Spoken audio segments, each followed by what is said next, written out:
What? It's hot. Roll the intro.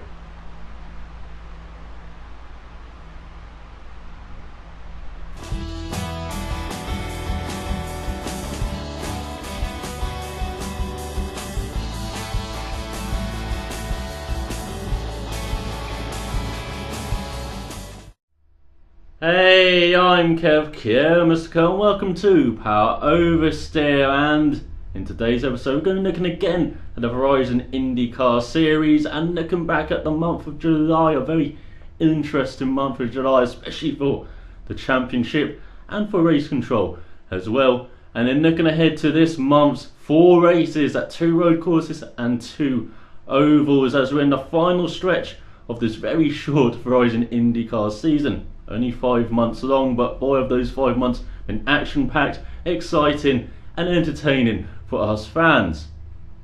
And so, in July, we've already covered the Pagenaud IndyCar 500, which was won by Penske's Juan Pablo Montoya from pole, the first guy to do that this season, and his first win in IndyCar for over 14 years. But then in the middle of the month there was the Iowa.Toronto Indy 300 held at the Iowa Speedway, the 7th, 8th mile long oval, and this season it had 50 extra laps from 250 to 300 laps, and boy did those 50 laps count towards the finishing order. And then a week later there was the Honda Indy Toronto held round the final street course that we visit this season, the exhibition place in Toronto, Canada, the only visit north of the United States border this season, and the final doubleheader race as well. And there was the usual chaos, the usual hard fighting, hard racing, but there was also rain on the Saturday when there normally should be a race, and that threw race control into chaos, threw the race into chaos, the weekend into chaos. But then on Sunday we were rewarded for some great racing, even though race control was still thrown under the bus, but in the end all was fine-ish. And then we're going to look ahead to this month's races, and starting with this weekend's Honda Indy 200 held at the Mid-Ohio Sports Car Course in Lexington, Ohio. It's a nice natural terrain road course with lots of blind corners which really demand the driver's commitment round them, and it is a beautiful short course as well with a lap time of just over a minute. Then IndyCar visit one of the classic tracks on their schedule, the ABC Supply Wisconsin 250 held at the Milwaukee Mile, one of the oldest tracks on the schedule in Wisconsin. And this track is a flat oval, a mile long, and it always provides some tight competitive racing. Then the IndyCar series is off to California for the final 2 races of the season, and the first of them is the final road course we visit on the calendar.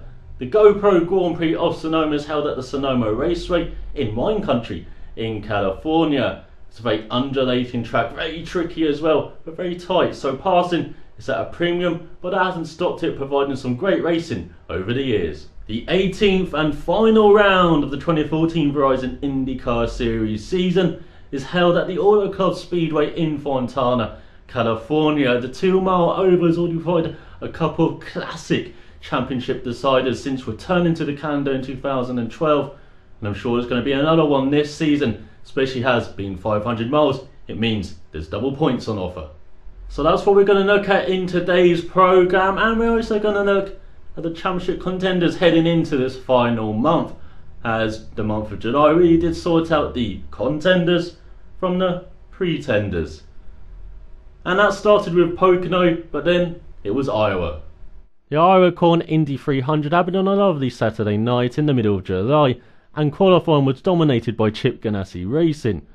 Scott Dixon was on pole for the first time this year ahead of Tony Kanaan, his teammate, and in third it was Castroneves for Penske, and then another Chip Ganassi car of Ryan Briscoe in fourth. Carlos Munoz rounded out the top 5 for Andretti Autosport at a track where they had dominated the previous 4 years. The surprise 6th was KVSH Racing Sebastian Bourdais, held the remaining Chip Ganassi car of Charlie Kimball in 7th.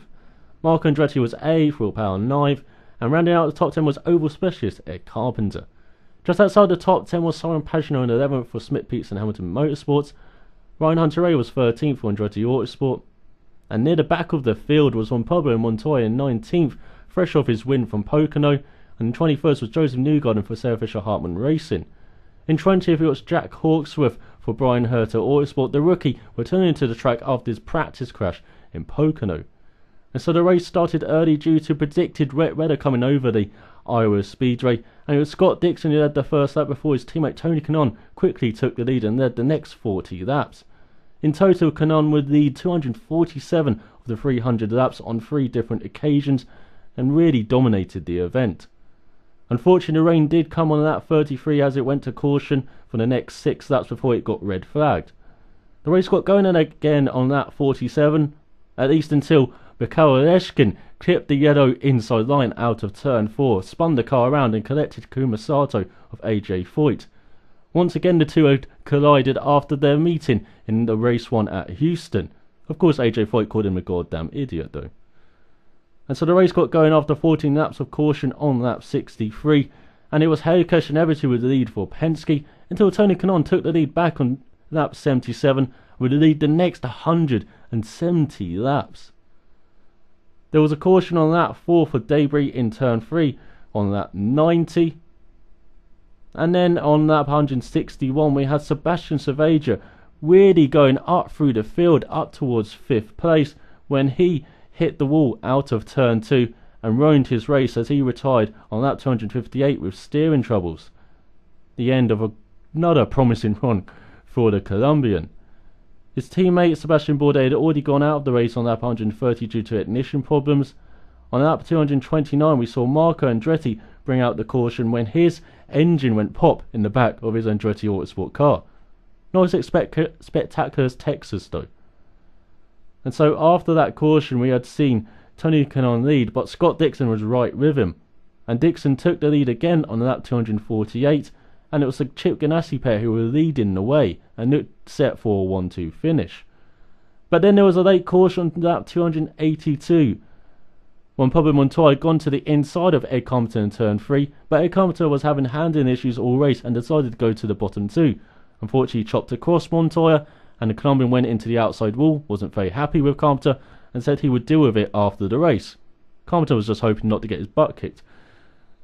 And so we had a 10-lap sprint towards the finish, and there were a number of guys who had pitted. Ryan Hunter-Reay, Joseph Newgarden, Graham Rahal had all pitted on the first caution lap, and Ed Compton came in the lap after, regretting the decision after the race. And so we saw Ryan Hunter-Reay and Joseph Newgarden really power their way through the field in the last few laps. And as it got towards 5 laps to go, we saw them approach the top 5. Meanwhile, Tony Kanaan was still leading with Scott Dixon as his rear gunner, but soon Dixon was displaced, and then Kanaan was displaced on lap 299 as Ryan Hunter-Reay crossed the line and won after 300 laps.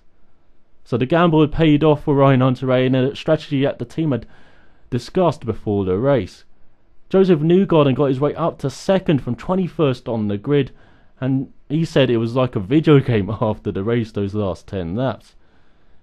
A disappointed Tony Kanaan ended up in 3rd with Scott Dixon and 4th as Chip Ganassi were once again not outfought, but just taken advantage of by guys on new rubber. It was just like Texas all over again for them. Rounding out the top 5, Ed Carpenter, kind of happy with his decision to go on the new tyres, but unhappy that he did it a lap late. Ahead of James Hinchcliffe, Graham Rahal also on new tyres, who got up to 7th from 15th on the starting grid. Harry Castroneves got down to 8th. Ryan Briscoe, who's always running in the top 5, dropped down to 9th in the end, and Charlie Kimball was 10th. Simon Pagenaud ended up where he started in 11th ahead of Carlos Munoz. Justin Wilson was 13th, and Will Power in 14th after a running ride near the end of the race and getting up into the marbles and just nursing his car home. Jack Hawksworth ended up in 15th, four laps down after being off the pace all race long. And when Pablo Montoya was 16th after that late contact ahead of Sebastian Cerveja, Marco Andretti, Sebastian Bourdais, Carlos Hertes, who retired due to driver illness on lap 78, and then Aleshkin and Sato. And then a week later, it was Toronto. So it was the only race weekend held outside the United States of America. The Honda Indy Toronto happened on the 20th of July. Yes, a Sunday for the first race. As on the Saturday it was raining and they tried to get the race started, but it just wouldn't happen, despite a couple of spins though for Will Power out the last turn, and in turn 3 quite amusingly for the safety car. And so Power had gone into the pits to get repairs, so had Ron Pub and Montoya for electrical problems, Ryan Briscoe and Joseph Newgarden as well. But Newgarden's boss, Sarah Fisher, wasn't sure if the car could be repaired under the red flag conditions, but in the end Dale Coyne said yeah, maybe that you could, and in the end the car did get fixed. And so it was rather strange after the race had been cancelled on the Saturday that on the Sunday Will Power, Ryan Briscoe and Ron Pub and Montoya had been sent to the back of the grid, despite Derek Walker, the president of competitions, explaining on national TV on Saturday that they would be starting in the grid slots they had qualified in. And so the starting grid saw Sebastian Bourdais on pole for KVSH Racing, head of Penske's Helio Castroneves, Andretti Autosport's Ryan Hunter-Reay in third, Simon Pagenaud in fourth, and Chip Ganassi's Tony Kanaan ran out the top 5. In sixth it was rookie Luca Firpi for Rahal Emanagan Racing on his last couple of occasions to impress the paddock. And then in seventh you had Justin Wilson for Dale Coyne, and then the hometown hero, the mayor of Hinchtown, James Hinchcliffe in 8th for Andretti Autosport, head of Scott Dixon in 9th, and rounding out the top 10 was Joseph Newgarden for Sarah Fisher Hartman Racing. Outside the top 10 you just saw Graham Rahal in 11th for in the other Rahal Emanagan Racing machine, and near the back, as I said, you saw Will Power in 23rd, Ron Pub and Montoya in 22nd, and Ryan Briscoe in 21st, with Marco Andretti in 20th, Mike Conway in 13th in the Ed Carpenter racing car as the road and street course specialist now. And so the race got underway on Sunday morning for 65 laps or an hour and a half time limit. Race 2 was also 65 laps an hour and a half time limit, despite starting in its regular spot. Bit strange that. But it was Bourdais who would lead the opening 33 laps of the race from pole. But the race quickly got red flagged on lap 2, when out of turn 3 and into turn 4, Simon Pagenaud had just been slightly tapped by Luca Firpi into a spin, and that kind of blocked the track. And they meant the likes of Takuma Sato, Mike Conway, Carlos Munoz all got caught up in Pagenaud's spin. And so it got red flag for the track being blocked, but it quickly got going again. And so it was Bourdais still leading ahead of Castroneves, who would lead a lap on lap 34. And then Simon Pagenaud led on lap 35 after that early spin. He had gone onto a different strategy, and boy did it work out. After he pitted on lap 40, he came out around the top 5, and great work by the Smith-Peterson-Hamilton Motorsports pit crew to get him out very fast. But it was Sebastian Bourdais' race as he led the remaining 25 laps from lap 41 until the end, and he led 58 laps in total on 2 occasions to grab his first win in American open wheel racing since the Champ Car World Series race in Mexico City in 2007. He won ahead of Helio Castroneves and Tony Kanaan, and then it was Pagenaud who ended up in a brilliant 4th spot. Scott Dixon was 5th ahead of Graham Rahal with a much needed result in 6th, ahead of Charlie Kimball in 7th from 18th on the starting grid. Hinchcliffe was 8th, and then Will Power from the back of the grid up to 9th. Great recovery from him, ahead of Justin Wilson in 10th. Mikhail Oleshkin was 11th, ahead of Ryan Briscoe. Jack Hawksworth in 13th. Carlos Hurtis in 14th, despite bringing out the only other caution of the race on that 17 by contacting the turn 3 wall. And then there was Mike Conway in 15th, Marco Andretti in 16th with a strategy that just didn't play out for him, Carlos Munoz in 17th, Juan Pablo Montoya in 18th, who struggled all race long, ahead of his fellow Colombian Sebastian Saavedra. Joseph Newgarden was 20th after contact late in the race. 21st was Ryan Hunter-Reay, who retired on lap 39 due to contact, and Luca Firpi due to contact again on lap 17th after running strongly in the top 10. And Takuma Sato was the first retirement on lap 10, and he ended up 23rd for AJ Foyt. So the second race at the Honda Indy Toronto took place in its normal afternoon slot, but once again it was a 65 lap race or an hour and 30 minute long timed race. And due to not being able to qualify on the Sunday morning, the grid was decided by entrant points. So for example, car 3 was all of Helio Castroneves points, but car 20 was all of Mike Conway's and Ed Carpenter's points combined. And so the grid didn't like Helio Castroneves on pole ahead of Will Power, Simon Pagenaud in 3rd, Ryan Hunter-Reay in 4th, Pablo Montoya in 5th, Carlos Munoz in 6th, Scott Dixon in 7th, Marco Andretti in 8th, Tony Kanaan in 9th, and Sebastian Bourdais in the top 10 after his win in race 1, with Mike Conway just outside the top 10 in 11th. We have the likes of Justin Wilson down in 15th, Jack Hawksworth down in 18th, Takuma Sato in 22nd, and right at the back was Luca Firpi for Iowa.Toronto Racing. And this was a standing start as well. It's meant to be race 1 that was a standing start, but after all of the shenanigans, it was decided to be a rolling start. And everyone got away on this standing start, apart from Justin Wilson in his Delcoin racing car, but he soon got going again. And it was Helio Castroneves who led the race early on, but it wasn't long before we got our first caution of the race, as Tony Kanaan in turn 3 just found out there wasn't enough room there, and he almost got into the barrier but kept the car out of it and got going again before falling a lap down, so he stayed on the lead lap. And after a couple of laps, it was still Castroneves leading, but Will Power was over his Penske teammate, especially as the track got wetter. Especially at turn 8, it was slippery, and Power took the lead of the race on lap 12 just before the second caution of the race came about. We had already seen the likes of Sebastian Bourdais, Jack Hawksworth and Charlie Kimball go down the escape road at turn 8, but more unfortunate were the likes of Pablo Montoya went into the barrier, and then there was James Hinchcliffe next, who hit the back end of Montoya's car and went into the barrier as well. A more scary Russian rookie Mikhail Leshkin went into the barrier under Montoya's car. Fortunately, the Russian was uninjured, and he was the only retirement from that incident. So everyone came in for wet tyres apart from Joseph Newgarden and Sebastian Bourdais, the Frenchman, thinking it was fine for slick tyres. A couple of laps later, he kind of regretted that decision. And so as we got underway on lap 19, it was Newgarden leading, but it wasn't soon before Helio Castroneves retook the lead on lap 21 and led the next 20 laps. In total, the Brazilian would lead 32 laps on 2 occasions out of the 56 laps that were run. And it wasn't long before I had another caution on lap 24 for debris. And then on lap 33, I had a 4th caution of the race as Luca Firpi, on another strong run in his Ray Hood racing car, he went into the barrier at turn 8, and so that was his race run, and another strong finish for Firpi gone down the drain again. And so once we got going again, it was Castroneves leading, but once again Will Power took the lead on lap 42, just as the 5th caution of the race came out. Sebastian Saveja had hit the tyres in turn 3, and so for 4 laps we were under caution, and everyone decided to go back onto the dry tyres as the track was drying up. However, smartly, Mike Conway had already called in for Ed Carpenter Racing a lap ahead of everyone else, and so he was at the lead of the pack on at least dry tyres.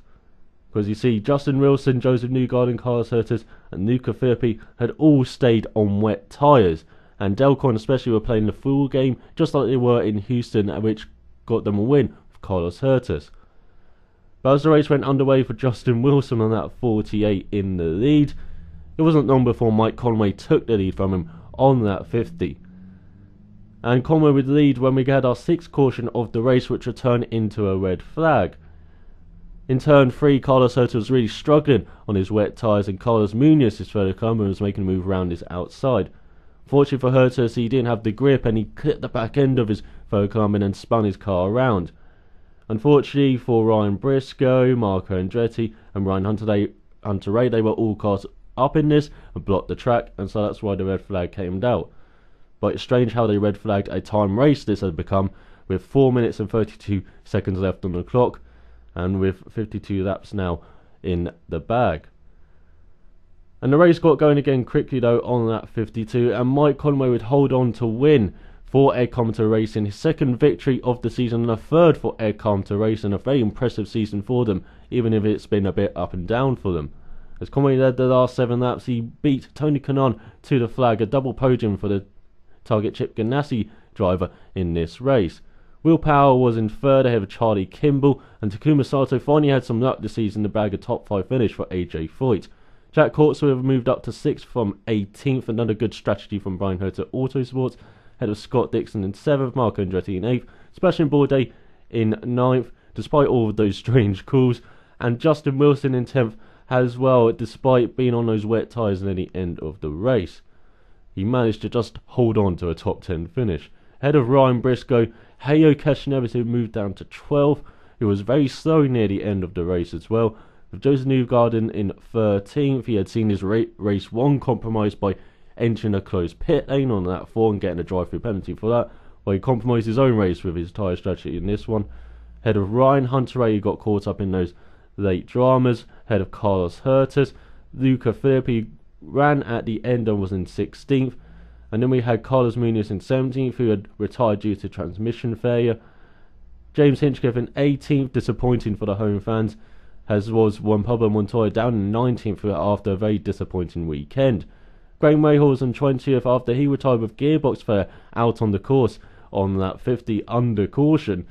And Sebastian Saveja in 21st after having misfire problems and hitting the wall. And Simon Pagenaud in 22nd after having early problems in the race, and that affected his race, and he was 9 laps down at the end. And Mikhail Aleshin, of course, being the first retirement. We also saw a number of penalties, as for Mike Conway on that 20 getting a drive-through penalty for a pit safety infraction. He did well to come back to that to win the race.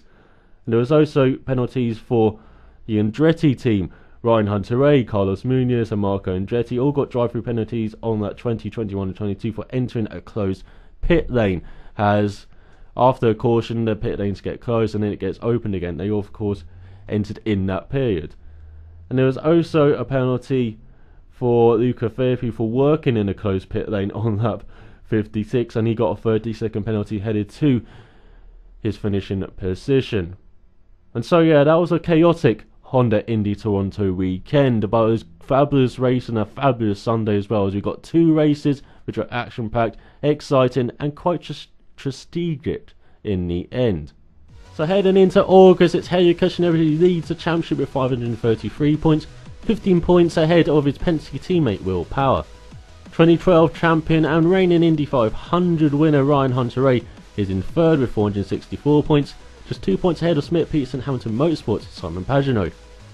The 3rd Penske of Juan Pablo Montoya rounds out the top 5 with 428 points. And it's the leading Chip Ganassi driver and reigning champion Scott Dixon in 6th with 387 points, just 3 points ahead of Rookie of the Year and Enjoy the Autosport driver Carlos Munoz. Dixon's teammate Tony Kanaan is in 8th with 380 points, just 5 points ahead of Marco Andretti. Rounding out the top 10 is KVSH Racing Sebastian Bourdais with 358 points after a successful weekend in Toronto. And slipping out of the top 10 is Ryan Briscoe for Chip Ganassi with 344 points. Then it's the mayor of Hinchtown, James Hinchcliffe, in 12th with 330 points, 13 ahead of the remaining Chip Ganassi driver Charlie Kimball in 13th. Then it's Justin Wilson in 14th, just 4 points behind Kimball. And rounding out the top 15 is the Russian rookie Mikhail Aleshin, Pagenaud's teammate, with 298 points. 10 points further back is Sarah Fisher Hartman Racing's Joseph Newgarden, then another rookie, Brian Hunter Autosports' Jack Hawksworth, with 287 points. Down in 18th with 266 points is Rahal Edmund Lanigan's Graham Rahal, and here's the other Dale Coyne car of Carlos Hertas in 19th with 264 points. Rounding out the top 20 is AJ Foyt's Takuma Sato with 234 points, just 5 points ahead of Sebastian Saveja, Sebastian Bourdais' teammate and the last regular full-time season driver. Sharing in number 20 car is Mike Conway, and he's in 22nd with 219 points, just 10 points behind Saveja despite doing 4 less events. And Ed Carpenter in 23rd, who drives the ovals and has 168 points after 4 events. So that was the month of July, but this is the month of August, the final month of the 2014 season, and it starts with a visit to the Mid-Ohio Sports Car Course. So the Honda Indy 200 takes place at the Mid-Ohio Sports Car Course in Lexington, Ohio. And Mid-Ohio has a long history of American open wheel racing, with the US Formula 5000 series, which ran there beginning in 1970 until 1976, when the race was transferred to the revived Cameron series. An IndyCar series made its debut in 1980 and continued the race there from 1983 to 2003. And then in 2007, IndyCar returned to the course, and the race was used as a double header with the American Le Mans series. However, the American Le Mans series chose not to return to the track during its final year last year. And the race has been sponsored by Honda since 2006, and it has a very unique history, with the race being won consecutively, that means 2 times in a row, on 6 occasions, including 4 times in a row from 1991 to 1997, with the likes of Emerson Fittipaldi, Alonso Jr., Alex Zanardi and Michael Andretti. And the race has been on the Mid-Ohio sports car course, and it's been using the 2.4 mile track, which included the chicane just before the keyhole through to 1989. However, since 1990 the race has utilised the 2.25 mile track, which bypasses the chicane and has 13 turns, 13 very tricky turns as well, with undulating, blind crest, and it really asks the driver to be committed due to blind corners where you can't see the apex or even see the end of the corner. And the race starts on the back stretch, while the finish line is at the pit lane on the front stretch. This is due to there just being general chaos if you come out of the final corner and start the race there. And in recent years it has seen Scott Dixon win 4 times for Chip Ganassi, including consecutively in 2011 and 2012, and it's been mainly a Chip Ganassi race this has been since its return to the schedule in 2007. Only Ryan Briscoe for Penske has won in 2008 other than a Chip Ganassi car, with the likes of Darryl Franchitti winning in 2010, and last year Charlie Kimball won his only IndyCar race so far, beating the likes of someone Pagenaud in a 3-stop race compared to guys who were going slow on 2 stoppers. And in the past we have seen a couple of other IndyCar drivers win, such as Harry Castroneves in 2000 and 2001 for Penske, and Juan Pablo Montoya way back in 1999 for Chip Ganassi Racing. So that leaves an interesting choice to pick who wins this weekend. Chip Ganassi may be strong round here, but hasn't been strong this season, not winning a race all year long, despite Tony Kanaan being very strong in recent races and Scott Dixon up to 6th in the standings. I'm going to go for the man of the moment, and it seems to be Sebastian Bourdais for KVSH Racing. He finally broke his duck in Toronto in the IndyCar series, and the team has been looking strong even on ovals such as Iowa in recent times. But the challenging is always going to be Simon Pagenaud, and even the Chip Ganassi drivers could if it all works out for them. And the Penske team as well, with Harry Castroneves and Royal Power in particular, but you never know what Juan Pablo Montoya could do. He could even get a top 10 there if he looks after his tyres. And so that is Mid-Ohio. Let's go on to looking at the Milwaukee Mile. So onward to the 16th round of the championship, the ABC Supply Wisconsin 250 held at the historic Milwaukee Mile in West Allis, Wisconsin.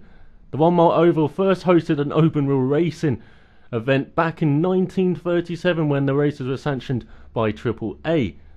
And they hosted the races from 1937 to 1939, 1941, and from 1946 to 1955, with the track paved in 1954.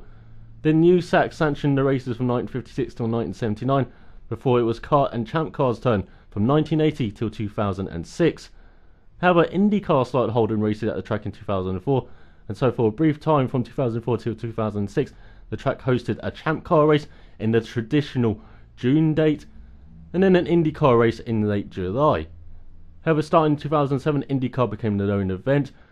Unfortunately, the race was put on hiatus in 2010 though, stemming from difficulties paying the sanctioning fees, and he thought F1 only had that problem.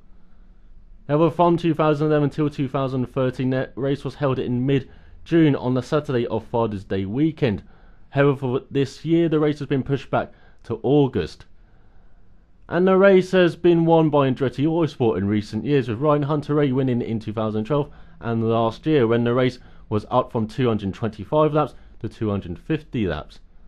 Before then, we have seen Scott Dixon win the race for Chip Ganassi in 2009, Ryan Briscoe for Penske in 2008, and Tony Kanaan for Andretti Green Racing or Andretti Autosport in 2006 and 2007. We also saw a few guys winning Champ Car that are on the current grid, such as Juan Pablo Montoya for Chip Ganassi in 2000, Sebastian Bourdais in 2006 for the sadly missed Newman Haas racing team at the last year of Champ Car visiting the circuit, and in 2004 for Ryan Hunter-Reay for Herdaz competition. So picking a favourite for this race looks easy on paper, as Ryan Hunter-Reay's won the past 2 years, and he's won the most out of the current grid with 3 victories in total, and he's won recently at Iowa, the most recent oval on the schedule. But IndyCar is a wide open competition these days, and you've got the likes of Ed Carpenter, who of course looks strong in the ovals. You've got the Penske trio as well, Juan Pablo Montoya and Will Power and Harry Castroneves. While they haven't won here, they have been strong in ovals all year. And of course there's Chip Ganassi with Tony Kanaan, a double winner in the past, and Scott Dixon as well being a winner as well, and Ryan Briscoe, another winner from the past. And of course don't rule out Charlie Kimball, who qualified well in Iowa but just fell back in the race, and he should be a bit stronger on this flatter oval at Milwaukee. And so I will choose what seems the favourite on paper, Ryan Hunter-Reay, but I also look out for his Andretti Autosport teammates such as Marco Andretti and James Hinchcliffe, who's had an up and down campaign but it's always looked strong in the ovals. The penultimate round of the championship, the GoPro Grand Prix of Sonoma, and the first race of the California pair to end the season. It's held at the Sonoma Raceway in Sonoma, California, and it first held a USAC championship race back in 1970, won by Dan Gurney in his All-American Races Eagle Ford, and that was soon after the facility was opened in the mid-60s.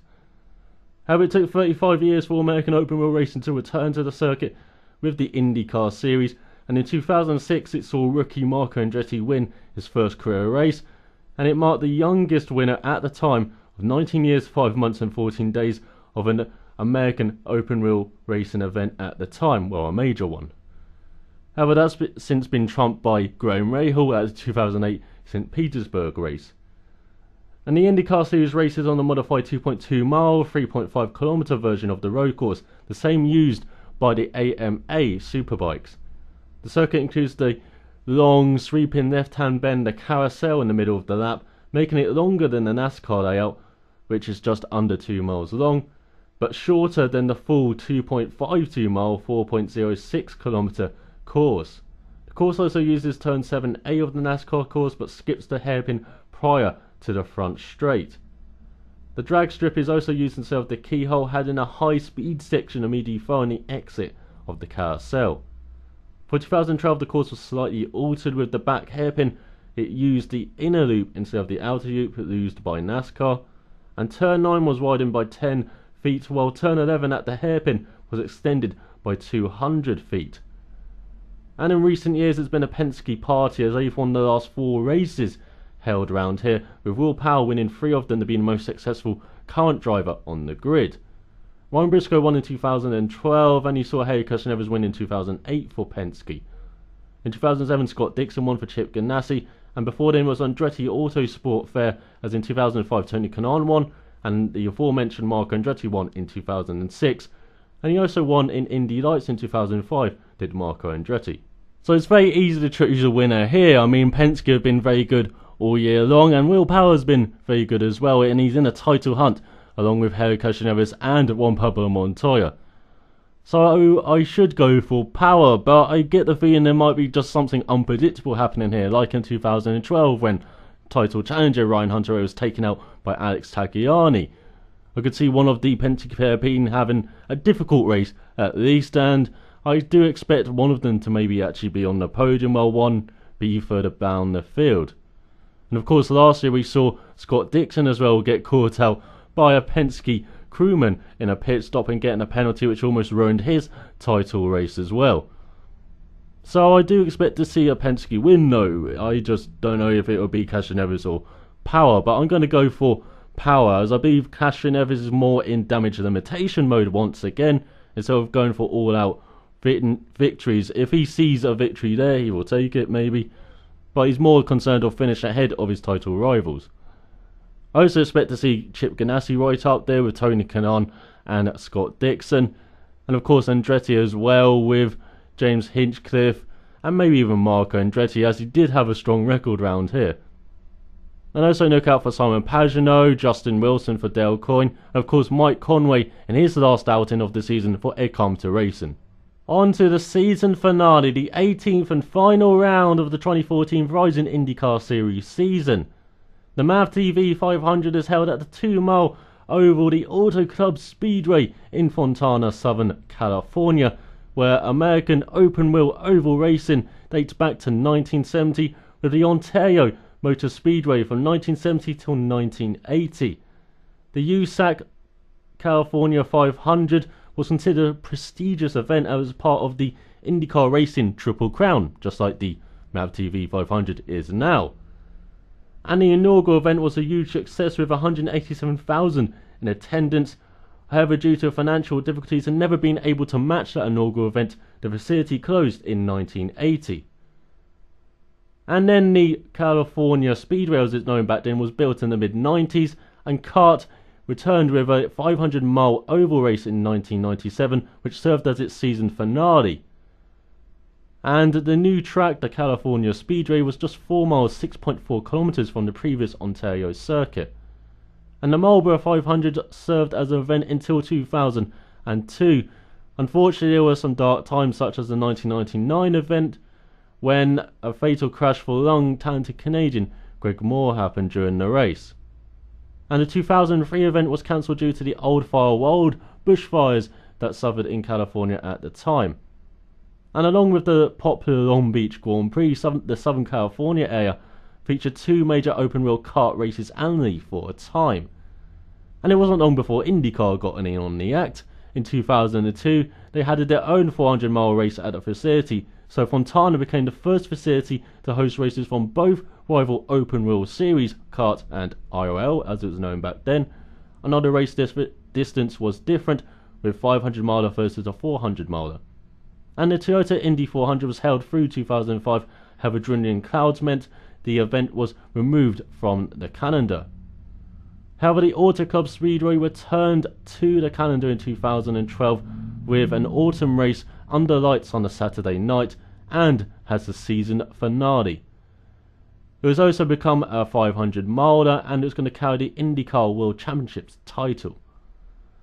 The event is also famous for closed course speed records, as Mauricio Gugelmin, driving a Mercedes-Benz powered Reynard, established a one-lap time of 30.917 seconds, an average speed of 232.882 miles per hour, or 374.787 kilometers per hour before the inaugural race in 1997. Then in 2000, Gil de Ferran topped his time driving a Penske Racing prepared Reynard with a Honda engine. De Ferran lapped the 2-mile circuit in 30.255 seconds, or 237.997 miles per hour, or 382.987 kilometers per hour. However, CART didn't recognise the track as a 2-mile over, such as NASCAR and IndyCar did. The track was actually measured at 2.029 miles per, or 3.265 kilometers, which converts Gil de Ferran's CART time into a 241.428 miles per hour, or 388.541 kilometers per hour. Also, we saw at Pagenaud this year the 3rd fastest IndyCar race ever held. Well, in 2003, the IndyCar race was the fastest circuit race ever in motorsport history, with an average speed of 207.51 miles per hour, or 333.306 kilometers per hour over its 400 miles, or 643.737 kilometers. And since returning to the schedule, the Auto Club Speedway has seen a couple of popular winners. Well, one popular winner, with Ed Cometer getting his first win as a team boss with Ed Cometer Racing in 2012. Last year, Will Power won for Penske Racing, getting his most satisfying victory and his first proper victory on an oval after winning the draw race in 2011 at Texas when they were split races. And in Indy Lights, way back in 2000, Scott Dixon won at this circuit. Previous winners in the IndyCar series were Sam Hornish Jr. in 2002 and 2003 for Panther Racing, Adrian Fernandez for Anguri Fernandez Racing in 2004, and Dario Franchitti in 2005 for Andretti Green Racing, as it was known back then. In kart or Champ Car, we also saw Fernandez win in 1999, and Christian Fittipaldi win in 2000 for Newman House Racing, and in Cristiano D'Amato winning for Newman House Racing in 2001, and Jimmy Vasser winning in 2002 for Team Rahal, and in 1998 for Chip Ganassi Racing. And way back in 1997, Mark Blondell won for Packrest Racing in a Renard Mercedes-Benz. And picking a winner for the season finale is a very tricky prospect. As you saw last year, anything can happen as debris caused a number of Honda retirements, and it was Chevrolet who dominated that race, at least in finishes. And so we got to look back at the previous long distance races this year, the Indy 500, the Texas Firestone 600, and the Pocono IndyCar 500. And it looks like the big three will be the big contenders. You had Brian Hunter-Reay, of course, win for Honda ahead of Castroneves' Penske Chevrolet at the Indy 500. And in Texas, you saw Ed Carpenter just holding off a late charge from Will Power. And then in Pocono, you saw Juan Pablo Montoya win, despite Tony Kanaan being in the fight for Chip Ganassi. And for this season finale, I think it will finally work out for Tony Kanaan to win a race if he hasn't done previously in the previous 3 rounds. The Brazilian has looked very strong in the second half of the season, and looks like he's got to grips at Chip Ganassi, and is even shading his reigning champion teammate Scott Dixon recently. But you also got to look at the Colombian Juan Pablo Montoya, who's adapted to long ovals like he's never been away, and has always been a contender, at least for high top 5 finishes, if not for the victory, such as in Pocono. And then you got Will Power, who won here last year, Castroneves, who always looks strong on an oval and has looked strong in every course this season.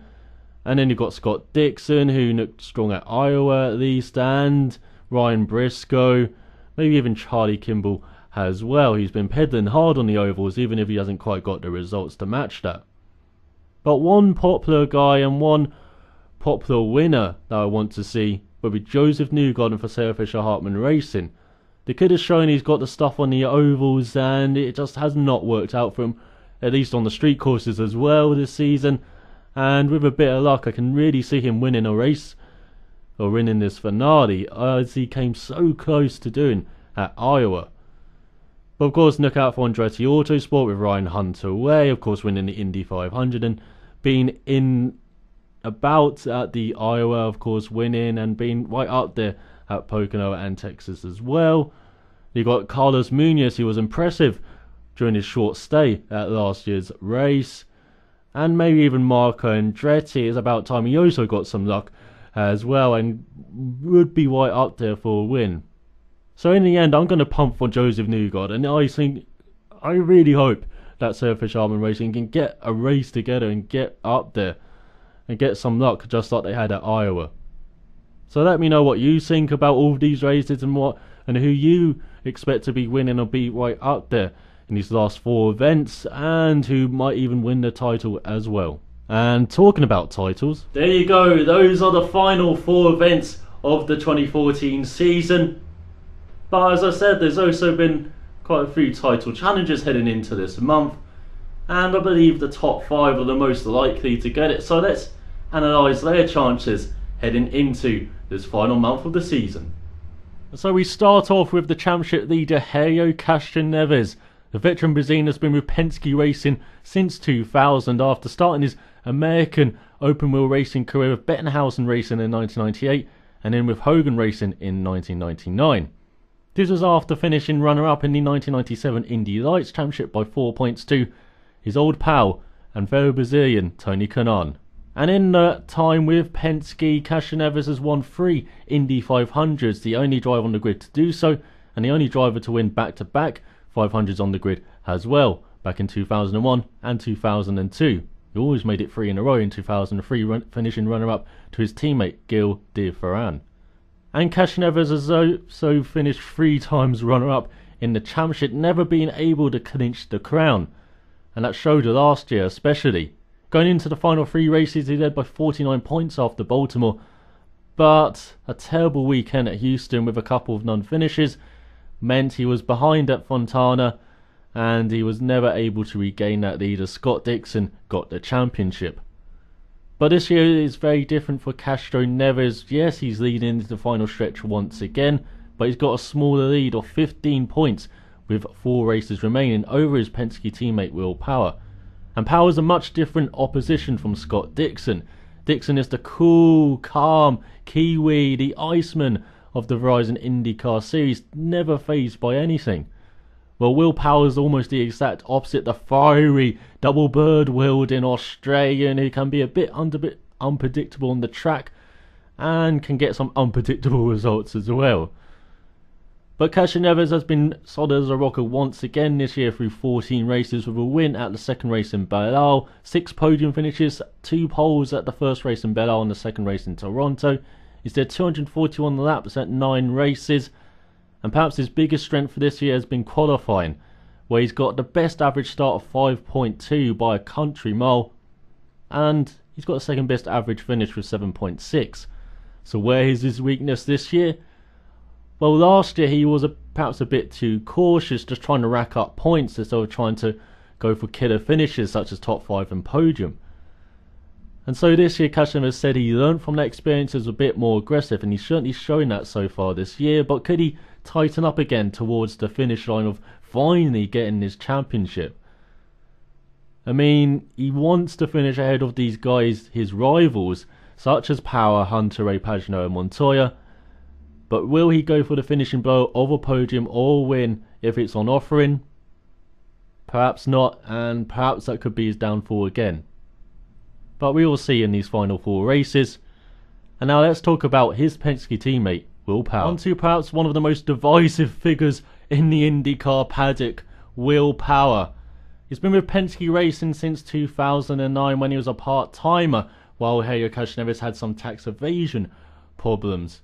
He won in Edmonton, and that paved the way for full-time driver Penske in 2010. But before then, Will Power was a product of a European open-wheel ladder. He went as far as Formula Renault 3.5, winning a couple of races in 2005 and finishing 7th in the championship. He then raced in the first ever round of A1 Grand Prix in 2005 at Brands Hatch and got on the podium. And then he went to the Champ Car World Series with Walker Racing in 2005. After a couple of years, he finally started winning races in 2007 on his way to 4th in the championship. And then in 2008, he won the unofficial final race ever for the Champ Car World Series at Long Beach in that beautiful Panos DP01. And in 2008, he raced for KV Racing, and in 2009, as I said, he won for Penske. In 2010, that full-time driver led to 2nd in the championship, just a few points behind Dario Franchitti. And then in 2011, it was once again 2nd place to Dario Franchitti, as his inability on ovals trumped his ability on road and street courses. And that showed once again in 2012 with the new DW12 era, as he finished runner-up to Ryan Hunter-Reay, as he crashed in the season finale at Fontana, letting the door open for another championship to slip away.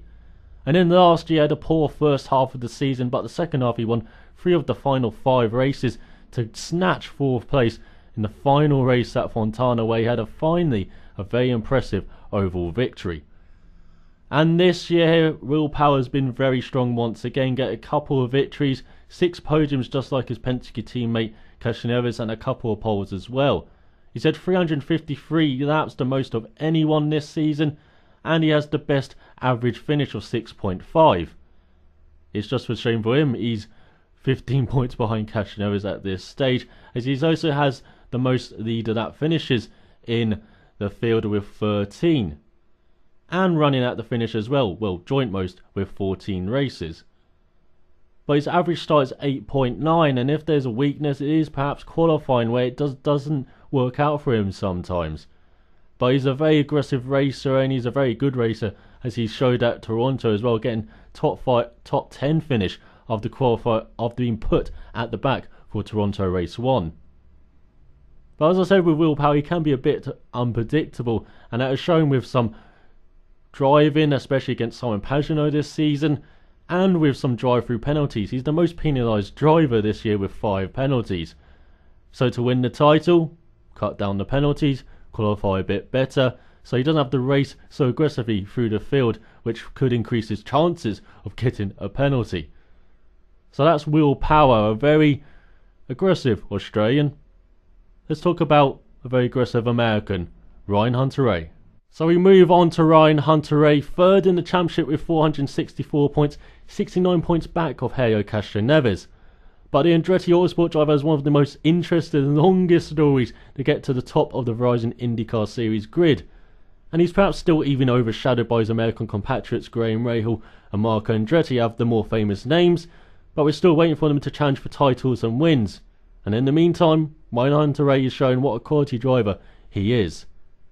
It all starts way back in 1997 with the Skip Barber winning then, and then stepping up to the Barber Dodge Pro Series in 98 and 2000 and 2001. Then in 2002 he stepped up to the Formula Atlantic Championship, winning a few times on his way to 6th in the championship. And in 2003 it was the Champ Car World Series. He won a race near the end of the season, and in 2004 he won at the Milwaukee Mile on his way to 9th in the championship. But after the 2005 season he got dropped, and in 2006 his career had hit the skids. A Sochi outing for Team USA in the A1 Grand Prix Series was his only outing that year, but then in 2007 a lifeline came along. Rahal Letterman gave him a chance in the second half of the season, and in 2008 he repaid them with a win at Watkins Glen. But then in 2009, after a time with Vision and AJ Foyt, again it looked like his career was sliding. But in 2010 Andretti Autosport came to the rescue. At Long Beach he won for them in one of his first outings for the team, and then in 2011 when Tony Kanaan left the team he became team leader and repaid them quickly in 2012. A good mid-season run with wins at Milwaukee, Iowa and Toronto propelled him into the championship fight, and propelled him into a championship win in the season finale when Will Power crashed and he got a top 5 finish to grab the title. And in last year he started strongly, but it faded, especially in the last 5 races, where in 3 of them he finished 20th or lower. And again this year he started off strongly. He got a pole at Long Beach after getting a podium in the season opener at St. Petersburg. But in Long Beach he was very aggressive on Joseph Newgarden after the pit stop phase, when Newgarden came out ahead of him, and in turn 3 made a rash move down the inside which claimed not only him but his teammate James Hinchcliffe and Newgarden and a number of other guys. But he also has the most wins of anyone this year. He won at the Grand Prix of Alabama, beating poleman Will Power in very tricky conditions. And of course the big one, the Indy 500 this year, with a very aggressive move almost on the grass, passing Harry Castroneves in the last few laps into turn 3. And then at Iowa, where that tyre strategy from Michael Andretti and co really paid difference as they raced through the field in those last 10 laps, beating Joseph Newgarden to the line. He's also got 5 podiums, the 3rd most or joint 2nd most, and he also has that pole at Long Beach. He's led 167 laps, but the weakness has perhaps been the average start and average finish. His average start is 10.1 and his average finish is 10.5. That is much lower than the Penske pair in front of him, and he needs to be a bit more consistent in these last 4 races, because since that Indy 500 win, consistency has probably not been his game. He struggled in the double header weekends and on the long oval, strangely. Apart from the Indy 500, he doesn't have a top 15 finish in those long oval races at Pocono and Texas, and he doesn't even have a top 15 finish on the double headers apart from Houston, where he finished in the top 10 in both races. But we're coming to the road courses now, at Mid-Ohio, at Sonoma, where he won in Barber. And also there's a long oval at Fontana to end the season, and the Milwaukee Mile, where he's been very good recently, winning the last 2 races there.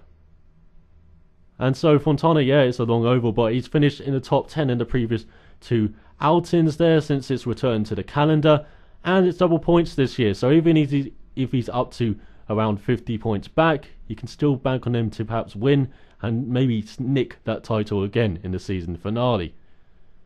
And so for Hunter-Reay it's simple, he has to win all of them, and on paper it looks like he's very strong to do that. But the reality is going to be much harder, and as always the IndyCar series is very competitive, and being 69 points back, could it be too much now? So that's Ryan Hunter-Reay. Let's talk about the guy who's 2 points behind him in the championship, Simon Pagenaud. And so we go from one guy who's been successful in sports car racing as well. Ryan Hunter-Reay won the P2 class in the 12 Hours of Sebring a few years ago, to a guy who's used sports car racing as the catalyst to get back into American open wheel racing after finding himself shut out after the 2008 reunification of American open wheel racing. Simon Pagenaud has been around a long time and he has had a very long climb to the top of the Verizon IndyCar series. And in 2005 he was racing the likes of Will Power in the Formula Renault 3.5 series. Unlike Power, he wasn't as successful. He got a few top 5 finishes on his way to 16th in the championship. And so he went to America in 2006 to the Formula Atlantic Champ Car Championship and he won the title. He only had one win at Edmonton, but strong consistency with many top 5s, only a few finishes outside the top 5 saw him take the crown. And in 2007 he stepped up to Team Australia in the Champ Car World Series alongside his old pal, Will Power, and impressive strong consistency once again saw his way to 8th in the championship standings at the end of the year. But as I said, in 2008 he found himself without a drive until Defran Motorsports in the American Le Mans Series gave him one. And in 2009 they finished as runner-ups in the LMP1 category. And in 2010 he went one better with Highcroft Racing winning the title, and he was also starting to do some outings for Peugeot at Le Mans.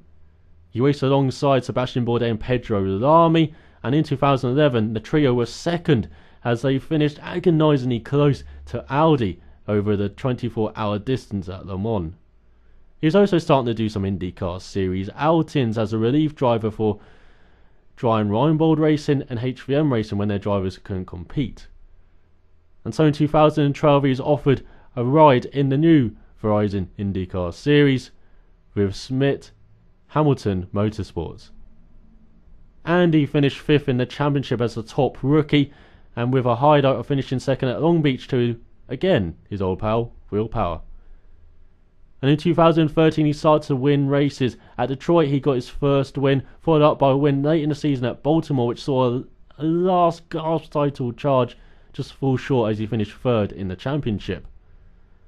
And so this year, with the natural progression of things, you would have thought first would be on the cards. But it's been a very tricky season for Pagenaud. He's got one pole at the first race at Houston. He's got 2 podiums. They've both been wins. The second race at Houston, which he dominated, and also a win at the inaugural Grand Prix of Indianapolis. And so you can see he hasn't been finishing right up there, but he has been very consistent. His average start is 7.3, the 3rd best in the field, and his average finish is 8.5, the 3rd best in the field. And so it's strange that he's not 3rd in the championship with 462 points, just 2 points behind Ryan Hunter-Reay. But since that win in Houston, it's been up and down for Pagenaud.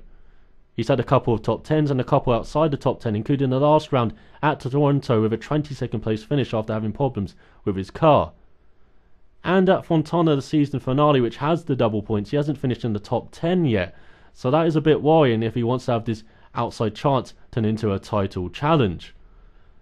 But the next races are Mid-Ohio, Milwaukee Mile and Sonoma, tracks that he should be good at. He's alright at ovals now. He's got a top 5 at Texas this season. But again, the question for Pagenaud is it too little, too late? Once again, just like last year. And for such a small team, they've done a brilliant job, Smith, Peterson and Hamilton Motorsports, to even get Pagenaud into a almost title hunt position. And so we've only got one guy left to look at, and what a guy he is, Juan Pablo Montoya. So this is probably the driver you know best, Juan Pablo Montoya, the fiery Colombian. The 38-year-old has been around the block a bit, and he is one of the modern greats. Yes, I did just say that. He is right up there in achievements with the likes of Dan Gurney, AJ Foyt, not even Mario Andretti, but he's still got time on his side.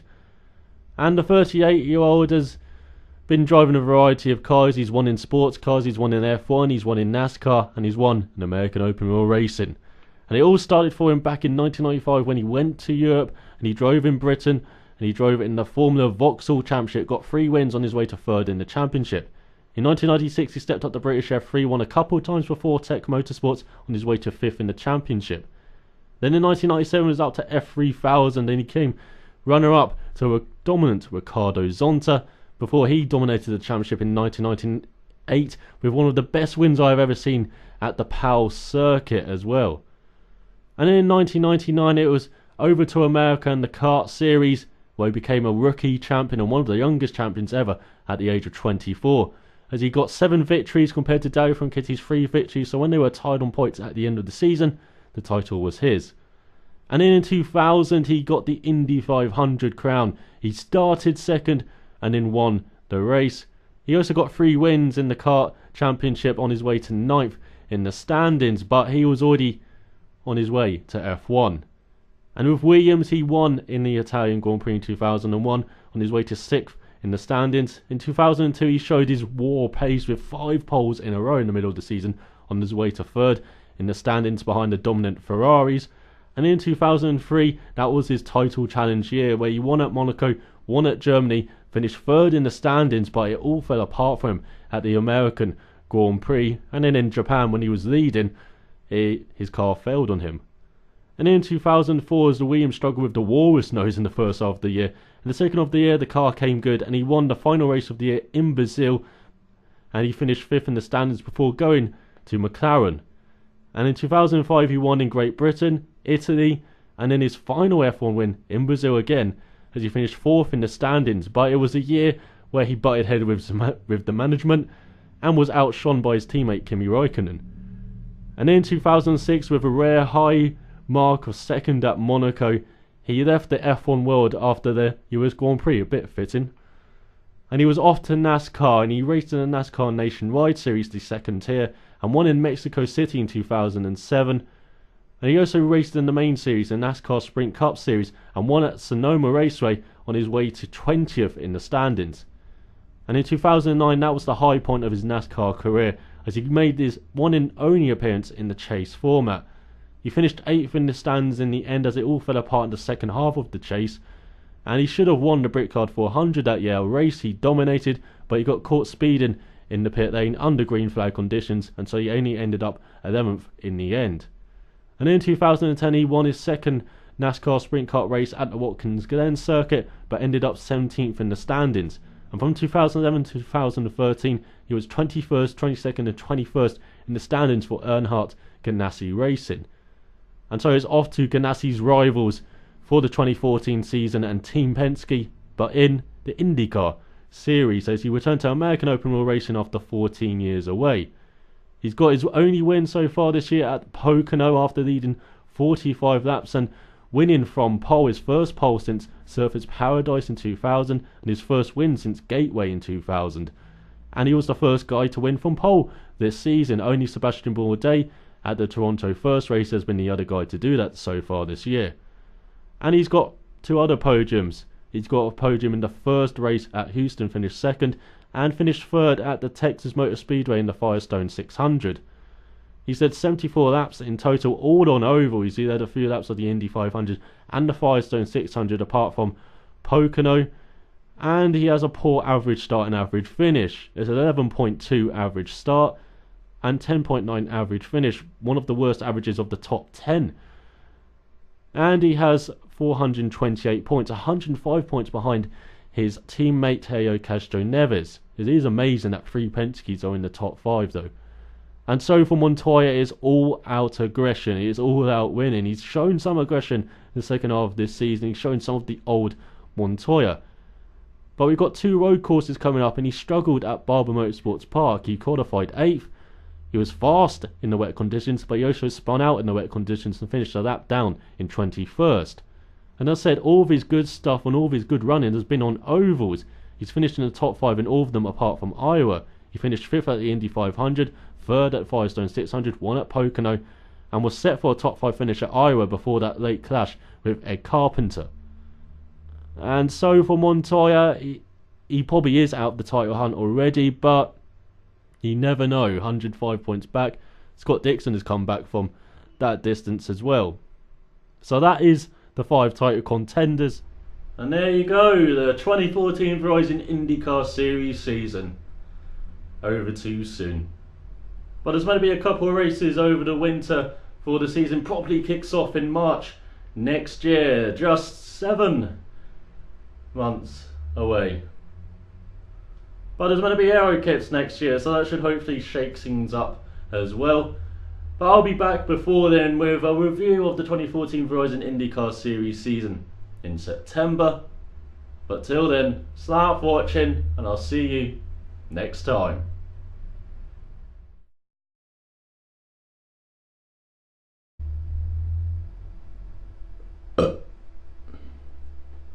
Yeah, got it. Cool.